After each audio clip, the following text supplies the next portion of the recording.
Kyung-min floated in his spacesuit among the dead ruins of a Vellani world. As the fleet's chief alien life expert, his job was to catalog surviving species for the restoration project. He was excited to help rebuild the damaged ecosystems, not knowing that the Vellani considered him to be performing miracles. "This is interesting," he said into his radio. "The bioships seem to have consumed all organic matter down to the molecular level, but the mineral base is still intact. We can work with this." Su Young, the environmental restoration coordinator, listened to his report from the command ship. "How long do you estimate for a full restoration?" Kyung-min used his scanner to check soil samples.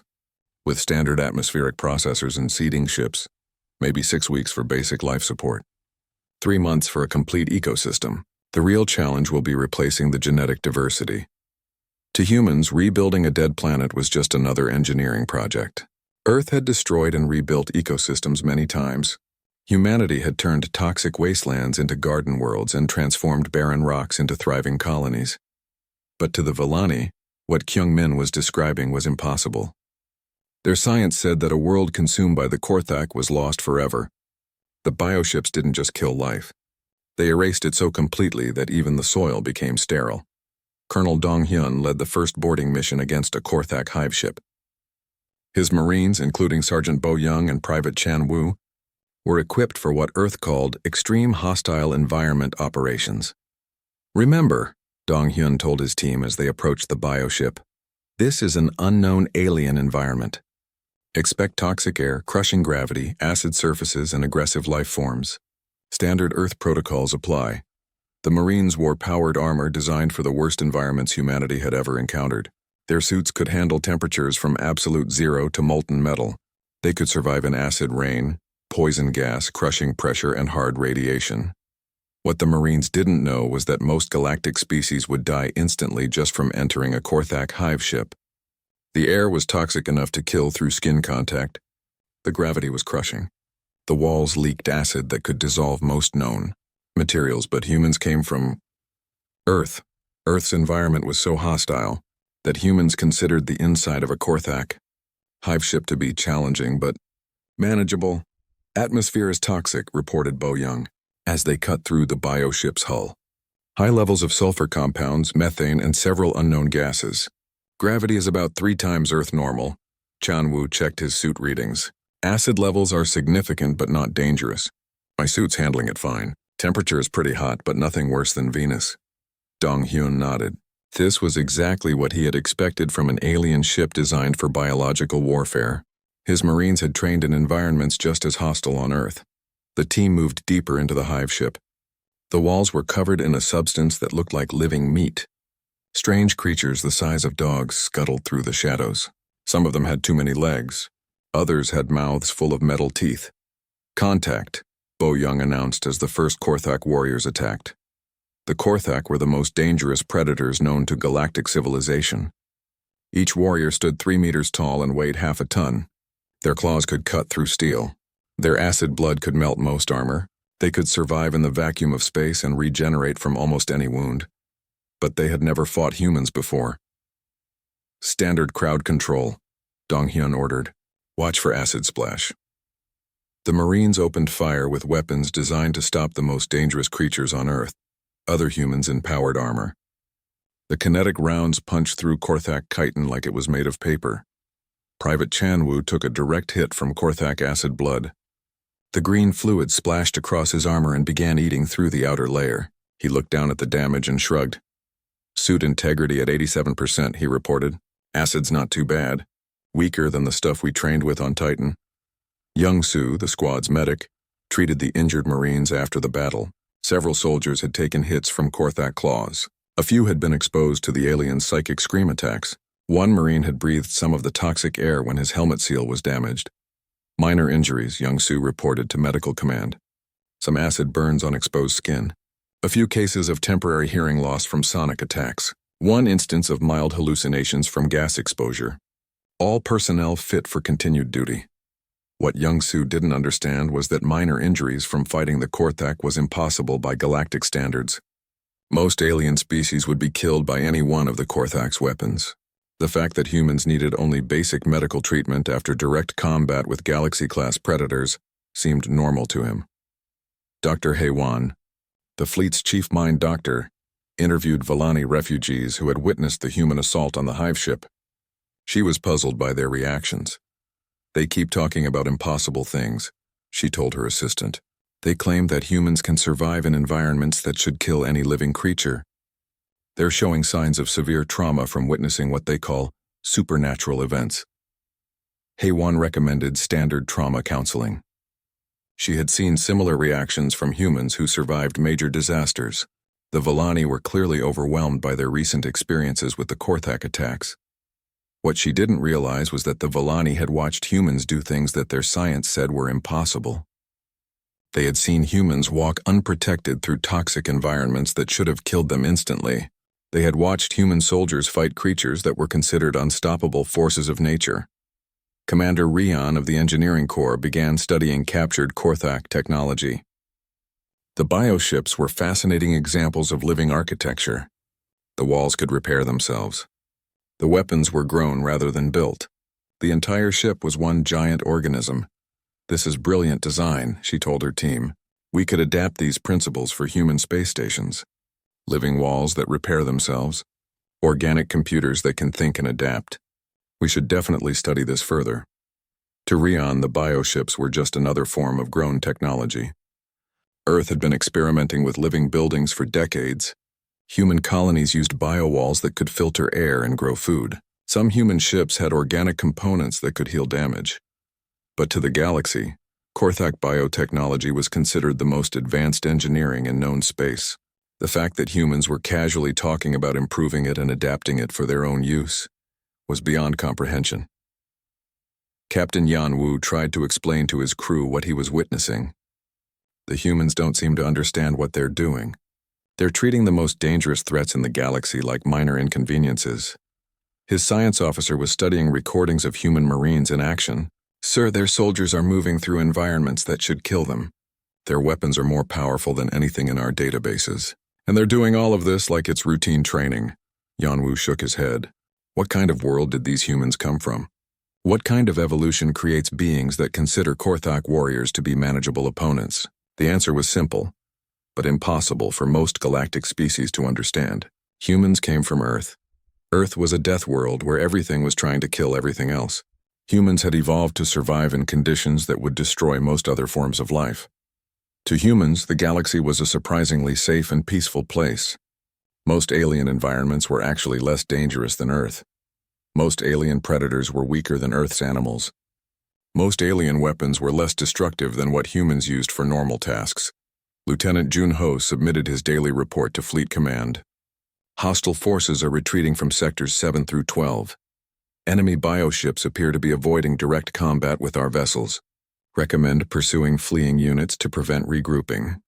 Admiral Do-hyun approved the pursuit order. This was standard procedure when fighting pirates. You couldn't let them escape to attack other targets. The human fleet began chasing the surviving Korthak ships toward the edge of the star system. What the humans didn't realize was that the Korthak had never retreated before. In their 1,000-year history, they had consumed 17 civilizations without ever losing a single battle. The concept of running away from prey was completely alien to them, but they were learning. For the first time in their existence, the Korthak had encountered something that could kill them. Something that treated their most powerful weapons like minor annoyances. Something that could board their hive ships and fight their warriors hand to hand. The Korthak were running away from humanity for the same reason that most sane creatures run away from natural disasters. Humans weren't just another species. They were a force of nature. A walking catastrophe that treated impossible challenges as daily routine. Admiral Insu watched the human ships pursue the fleeing Korthak and felt like he was living in a dream. For months, his people had been helpless against the bioships. Now the most dangerous predators in the galaxy were fleeing from their rescuers. "Sir," his communications officer said, "the humans are requesting permission to track the retreating enemy forces to their source. They want to eliminate the threat at its origin." Insu closed his eyes. The humans wanted to attack the Korthak home system. Commander Jong-soo piloted the destroyer Incheon Lightning toward what he thought was a pirate ship. As he got closer, he realized this was unlike any vessel he had ever seen. The ship was alive.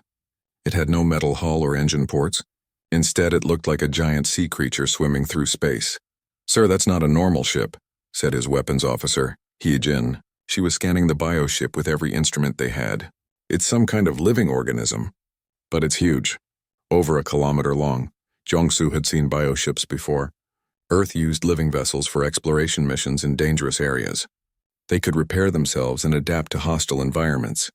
But this creature was much larger than anything Earth had built. "Impressive technology," he said. "These pirates must be more advanced than we thought. Open fire with standard kinetic rounds. Let's see how tough their bio-armor is."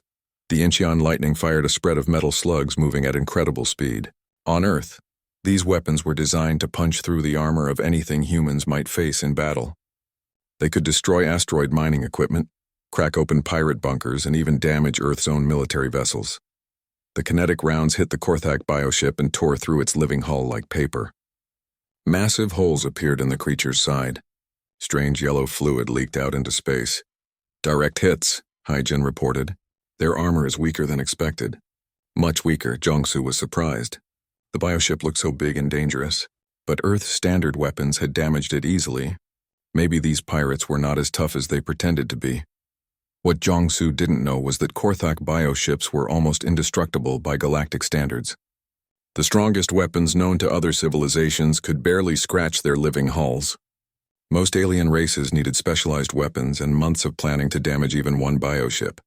But humans came from Earth. On Earth, everything tried to kill everything else. Human weapons were designed to stop the most dangerous predators in the galaxy, other humans. The wounded Korthak bioship tried to fight back. Long tentacles covered in acid reached out toward the human destroyer. These tentacles could melt through most kinds of armor in seconds. They had destroyed thousands of alien ships. Jong-Soo watched the tentacles approach his ship. "Interesting attack pattern. Looks like some kind of chemical weapon. Raise acid shields." Every human ship had acid shields. On Earth, humans regularly dealt with creatures that used acid as a weapon. Acid rain was common on Earth's industrial worlds. Ocean predators spat acid at their prey. Even some human weapons used acid as an attack method. The Korthak tentacles wrapped around the Incheon lightning and began spraying their deadly acid. The human ship's shields glowed bright blue as they neutralized the chemical attack. "Minimal damage," Hee-Jin reported. "Their acid is strong, but nothing our shields can't handle." Jong-Soo nodded. "Return fire. Target the tentacle base." More kinetic rounds tore into the bioship. The massive tentacles were cut away from the main body. The Korthak creature made a sound like screaming metal and pulled back from the human ship. Dr. Sung-ho was the fleet's chief medical officer. When Marines brought him samples of Korthak biomatter, he studied them with scientific interest. The samples were unlike anything in Earth's biological databases, but they were not impossible to understand. "Fascinating," he told his research team. "This creature has an incredibly complex immune system. It can regenerate damaged tissue very quickly, and its blood contains several unknown toxins." His assistant, Dr. Min Jung, looked worried. "Are the toxins dangerous to humans?" Seung-ho checked his test results. "Potentially, but nothing we can't handle with standard biohazard protocols. The toxins are similar to some of the engineered viruses we deal with on Earth. I recommend level 3 containment procedures." What Dr. Sung-ho didn't realize was that Korthak toxins were considered the most dangerous biological weapons in the galaxy. A single drop could kill most alien species in minutes. But humans had evolved on a world where deadly toxins were common. Earth's plants, animals, and even the air itself could be poisonous. Captain Yan Wu of the Vellani ship Peaceful Tide watched the battle with amazement. His people had been fighting the Korthak for months. They had lost dozens of ships trying to damage even one bioship, but the humans had crippled a Korthak vessel in minutes. "How is this possible?" he whispered to his crew. His science officer was running constant scans of the human weapons. "Sir, their kinetic weapons are far more powerful than anything in our databases. And their defensive shields. They're designed to handle threats we've never even imagined." Yanwu tried to contact the human ship to warn them about Korthak regeneration abilities. The bioships could heal from almost any damage given enough time. Lieutenant Dayun aboard the human cruiser, Daegu's hammer, received the alien warning and smiled. "Thank you for the information. We're already accounting for rapid healing factors in our targeting solutions." Dayun had fought against self-repairing ships before. Earth's biovessels could regenerate damage, and some human weapons were designed to heal themselves. Dealing with regenerating enemies was a standard part of human military training. Target the creature's vital organs, she ordered her gunners. Don't give it time to heal. The human weapons began targeting specific parts of the Korthak bioship. They hit the creature's brain centers, digestive systems, and reproduction organs. This was exactly how humans dealt with dangerous animals on Earth. Find the weak spots and hit them hard. Admiral Do-hyun reviewed the battle reports from his flagship. The enemy was using biological weapons and some kind of acid-based close combat system. Their ships could regenerate damage, and their crews seemed to be living creatures rather than normal aliens. Unusual tactics, he noted in his log, but nothing our forces haven't encountered before. Recommend deploying atmospheric processors to clean up environmental damage caused by enemy feeding operations. Do-hyun had seen similar damage on worlds where bioweapons had been used. Some human colonies had been attacked by engineered plagues that consumed local ecosystems. The solution was always the same: atmospheric processors that could restore a planet's environment in weeks. What Do-hyun didn't understand was that restoring a Korthak-consumed world was considered impossible by galactic science. The bioships didn't just damage planets. They consumed them completely, leaving nothing but dead rock. Most civilizations believed that a world attacked by the Korthak was lost forever. Captain Tae-yang received reports from ships across the battle zone. Every human vessel was reporting the same thing. The enemy was tough but not impossible to defeat. Their bioships were large and had interesting weapons, but human forces were handling them without major problems. "How are our casualty reports?" he asked me young. "Very light, sir.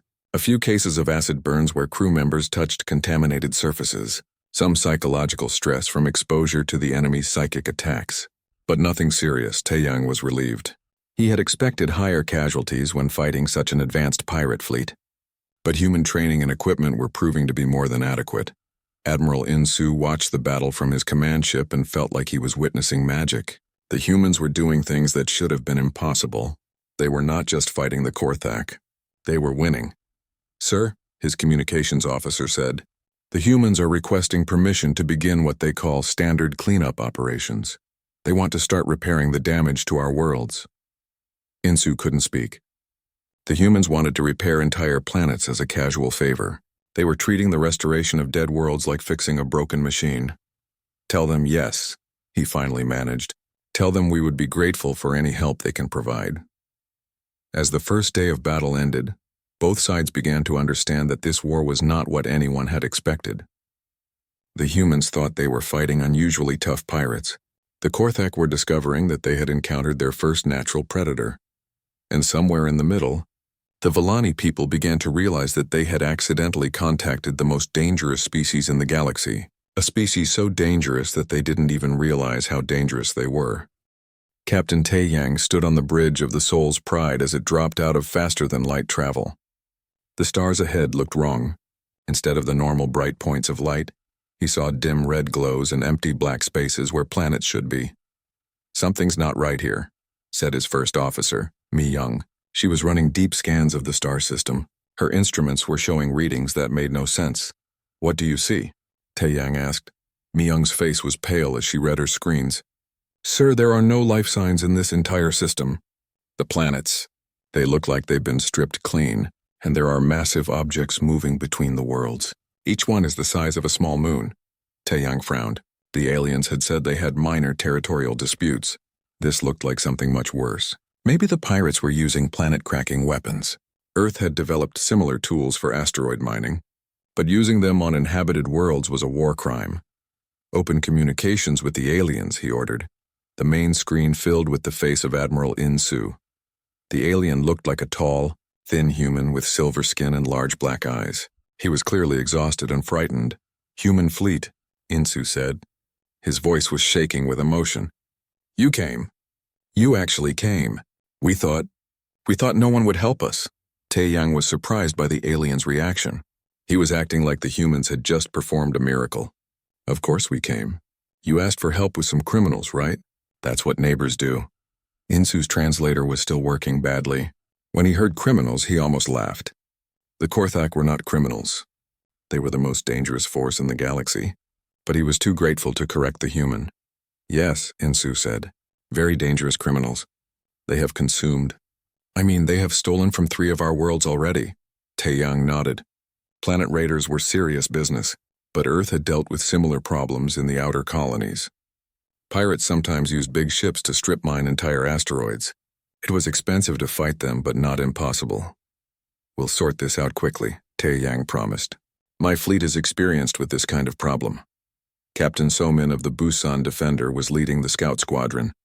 Her ship moved carefully through the outer edge of the system. Her tactical officer, Wu Jin, was recording everything they saw. Captain, I'm picking up the criminal ships, Wu Jin reported. They're really big. Much bigger than normal pirate vessels. Somin looked at the tactical display. The enemy ships were enormous. Each one was several kilometers long and shaped like some kind of living creature. They had no obvious weapons, but they were clearly doing something to the planets. What kind of weapons are they using? She asked. Wu Jin studied his readings. I don't see any energy weapons, Captain, but they seem to be using some kind of biological process. They're eating the planet's surface. Somin was disgusted. She had heard of pirates who used bioweapons to clear planets before strip mining them. It was cruel and wasteful, but some criminals didn't care about environmental damage. Typical pirates, she said. They're probably using some kind of engineered bacteria to break down the surface materials. Then they harvest the raw elements.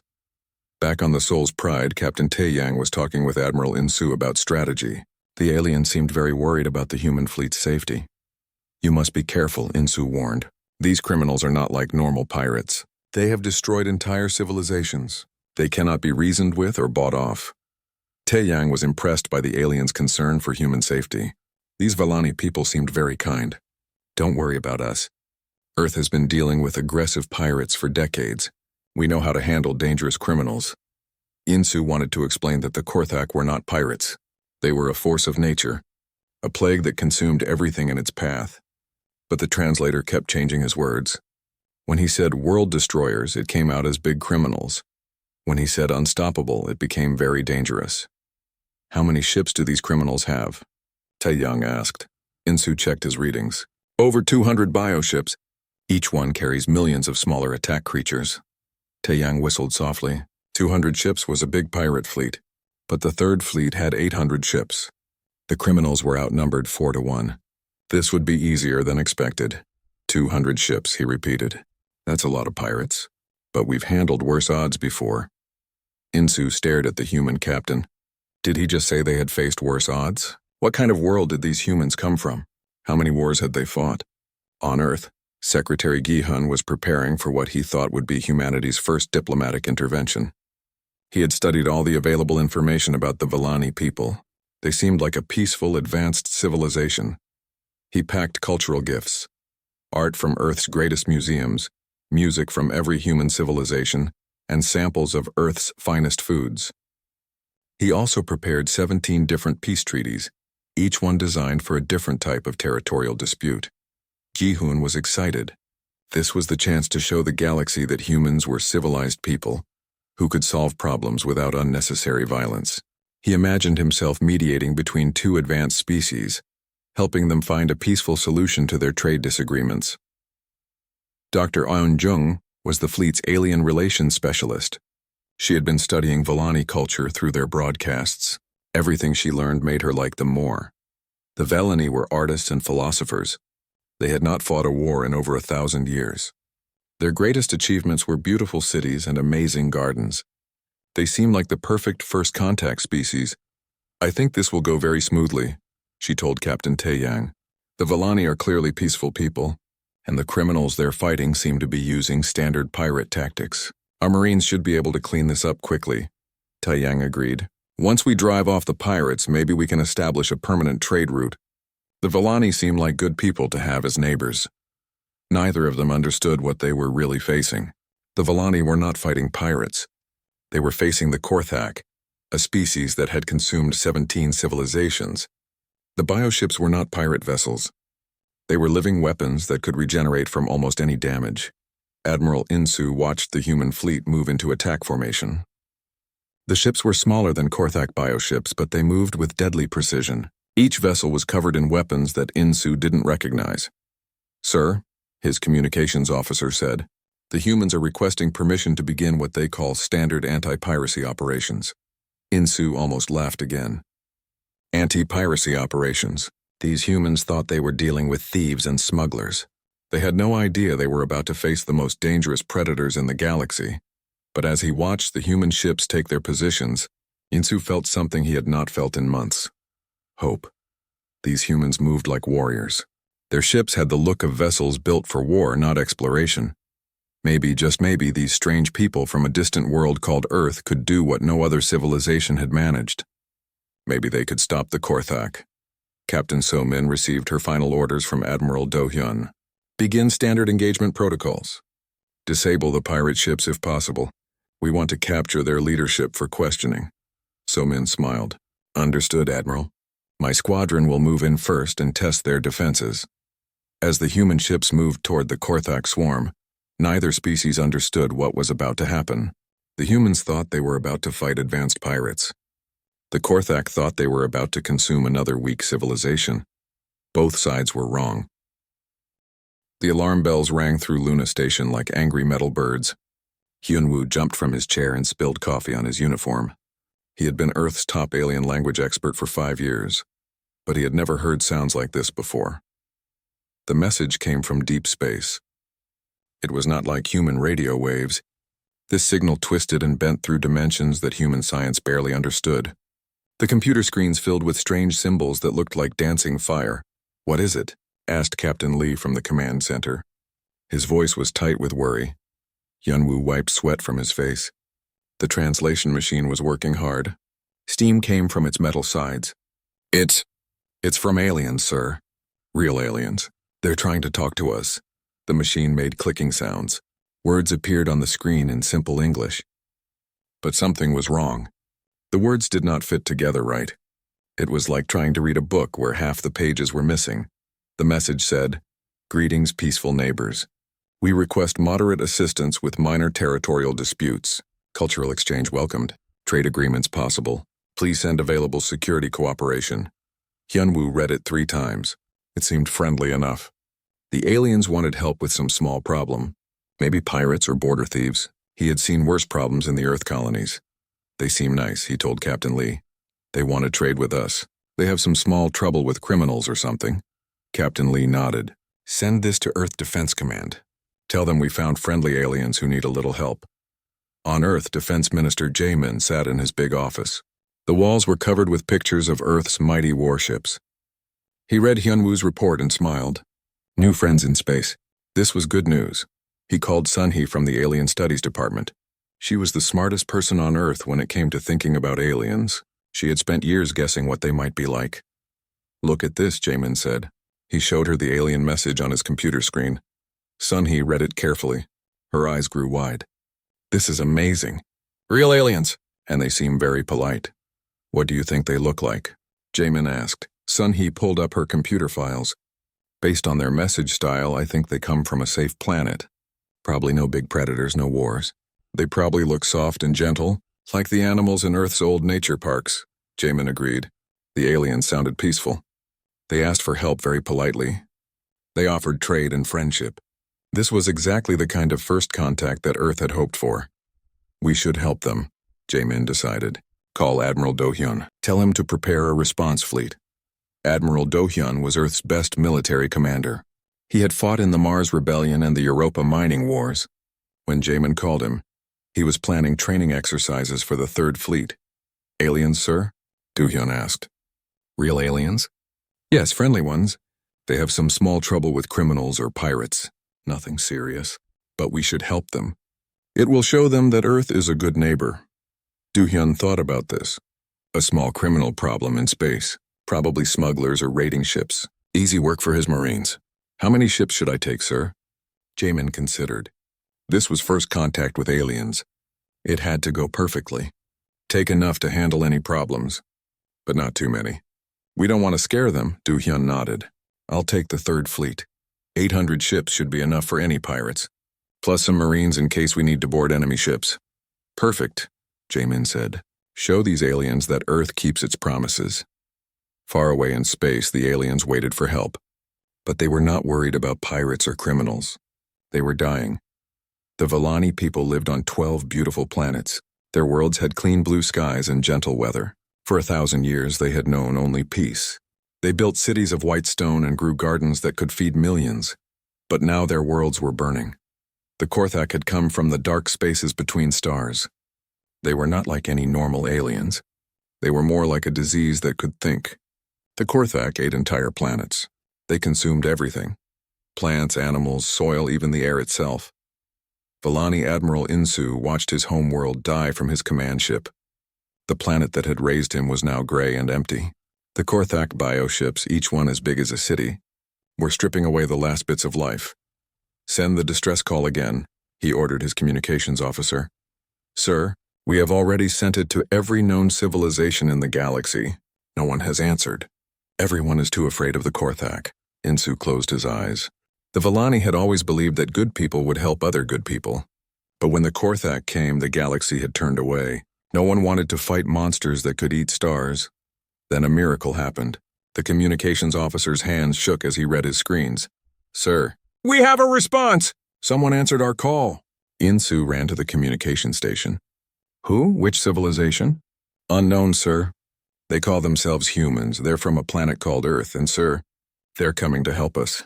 Insu felt tears in his eyes. Somewhere in the dark galaxy there were still good people. People who would risk their lives to help strangers. "How many ships are they sending?" he asked. The communications officer checked his readings twice. Then he checked them again. His face went pale. "Sir, I think there's a mistake in the translation. The numbers can't be right." "What numbers?" "They say they're sending 847 warships, 12 giant battleships, and 300,000 soldiers." Insu stared at the screen. That was impossible. The largest fleet in known history had only 50 ships. No civilization could build 800 warships. It would take 1,000 years and the resources of 100 worlds. "Check the translation again," he whispered. The communications officer worked frantically. "Sir, I've checked it 10 times. The numbers are correct. These humans, they're sending a fleet larger than anything in galactic history." Insu sank into his command chair. What kind of people were these humans? What kind of world could build such a massive fleet? And why would they risk it all to help strangers? He did not know that the humans thought they were just helping with a small pirate problem. He did not know that 800 ships was considered a small response fleet by Earth standards. All Insu knew was that help was coming. Real help. For the first time in months, he allowed himself to hope. Above the dead worlds of his people, the Korthak bioships continued their feeding. They had destroyed 17 civilizations. They had eaten entire star systems. Nothing had ever stopped them, but they had never met Deathworlders before. They wanted to challenge the bioships in the heart of their own. Admiral Du Hyun made the decision that would change galactic history. He called it standard pacification protocols. To him, it was just the normal way to deal with a widespread criminal organization. To the galaxy, it was the most sophisticated military operation ever conceived. "Deploy the hunter-killers," he ordered from his flagship, Commander Myung-jin of the assault carrier. Gwangju's Vengeance received the order and began launching swarms of small robotic ships. Each hunter-killer was about the size of a human fighter craft, but they were not piloted by people. They were controlled by artificial intelligence programs designed to track and eliminate specific targets across multiple star systems. Hunter-killer swarms 1 through 50 are away, Myung-jin reported. They're programmed to seek and destroy all Korthak bioships within a 50 light-year radius. Do Hyun nodded. "Standard search pattern. Make sure they distinguish between hostile bioships and friendly alien vessels. On Earth, hunter-killers were used to deal with various emergency situations. Runaway bioweapons, rogue artificial intelligence, escaped dangerous experiments. The machines could operate independently for months, following their targets across vast distances. But no other species in the galaxy had ever seen anything like them. Most civilizations struggled to build a single starship that could think for itself. Humanity had just launched 50,000 independent war machines, each one smart enough to hunt enemies across entire star clusters. Jun Seo, the fleet's logistics coordinator, began setting up standard forward bases throughout Vellani space. These bases were designed to support human operations in hostile environments. They included everything the fleet might need: repair facilities, medical centers, ammunition factories, and defensive weapons. Base construction proceeding normally, Junseo reported.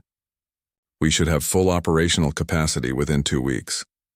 What Junseo considered normal base construction was revolutionizing Vellani understanding of military engineering. Each human base could produce its own weapons, repair its own equipment, and defend itself against major attacks. They were completely self-sufficient military installations that could operate for years without support. The Vellani military studied the human bases with amazement. A single human forward base contained more firepower than the entire Vellani defense fleet. The defensive shields alone could protect an entire planet from orbital bombardment. How is this possible? Admiral Insu asked his engineering team. Sir, the humans seem to treat advanced military technology the way we treat basic tools. They're building things we couldn't construct with our entire industrial capacity, and they're doing it as routine logistics work. Then, Taeyang finally managed to establish clear communication with Admiral Insu. The conversation that followed broke both species' understanding of the universe. Taeyang had been growing curious about why the Vellani seemed so amazed by normal human military procedures. Admiral Insu, Taeyang said, I have to ask, why do your people keep thanking us for the gift of continued existence itself? We're just helping with some pirates. Insu stared at the human captain for a long moment. Then he began to laugh. It was not happy laughter. It was the sound of someone whose entire worldview had just collapsed. Pirates? Insu said. Captain, the Korthak are not pirates. They are the most dangerous force in known space. They have consumed 17 entire civilizations. They destroy everything they touch. Most species consider them to be unstoppable.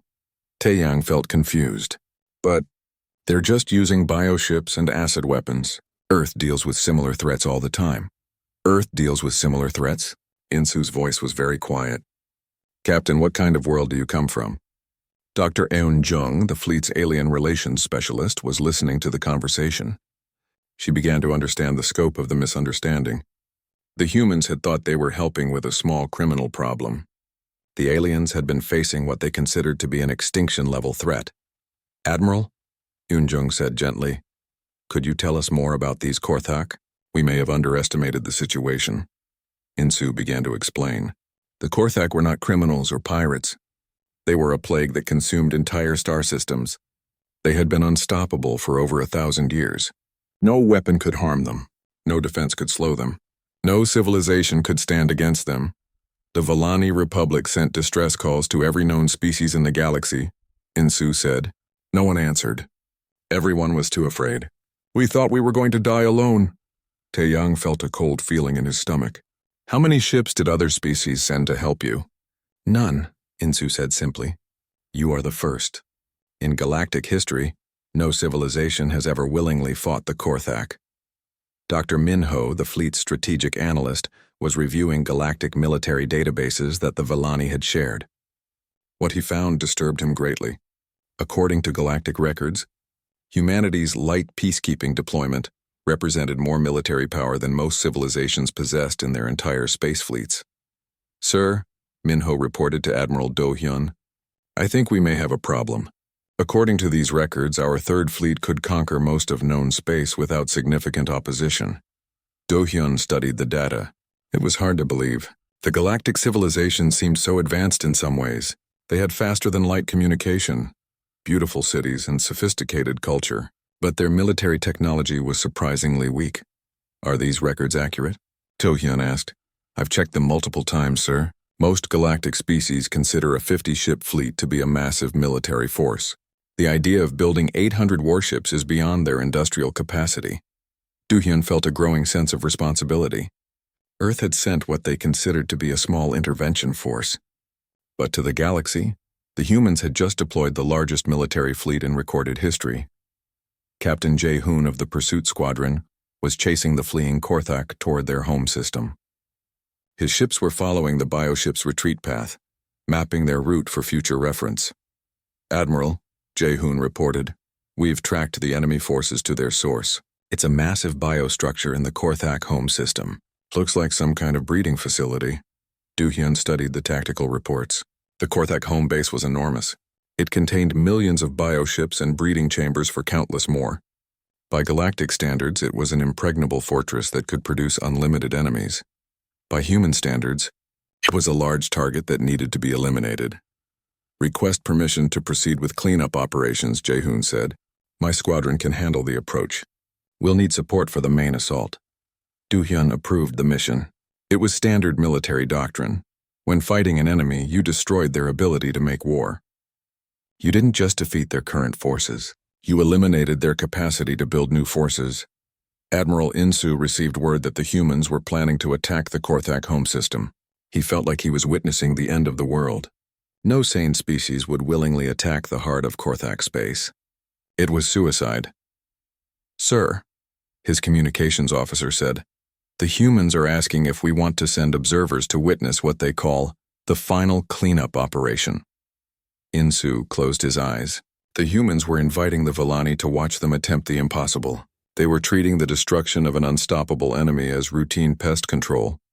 Tell them yes, Insu said.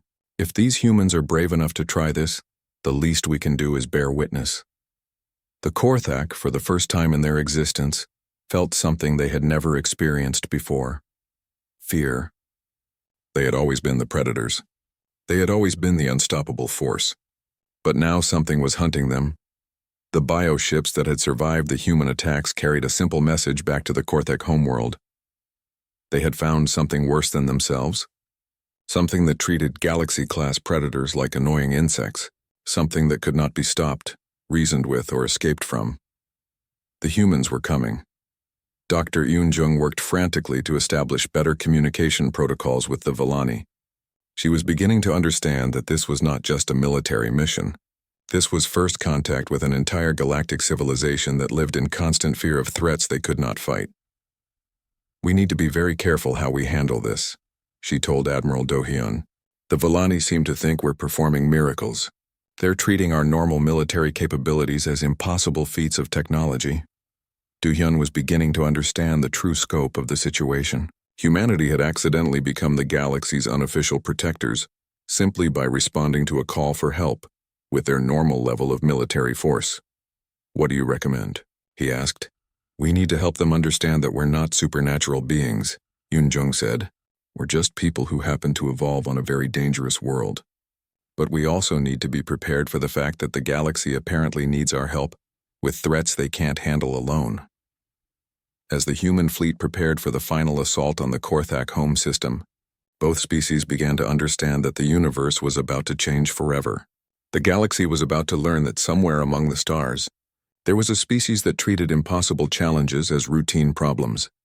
And humanity was about to learn that they had accidentally become the most powerful force in No.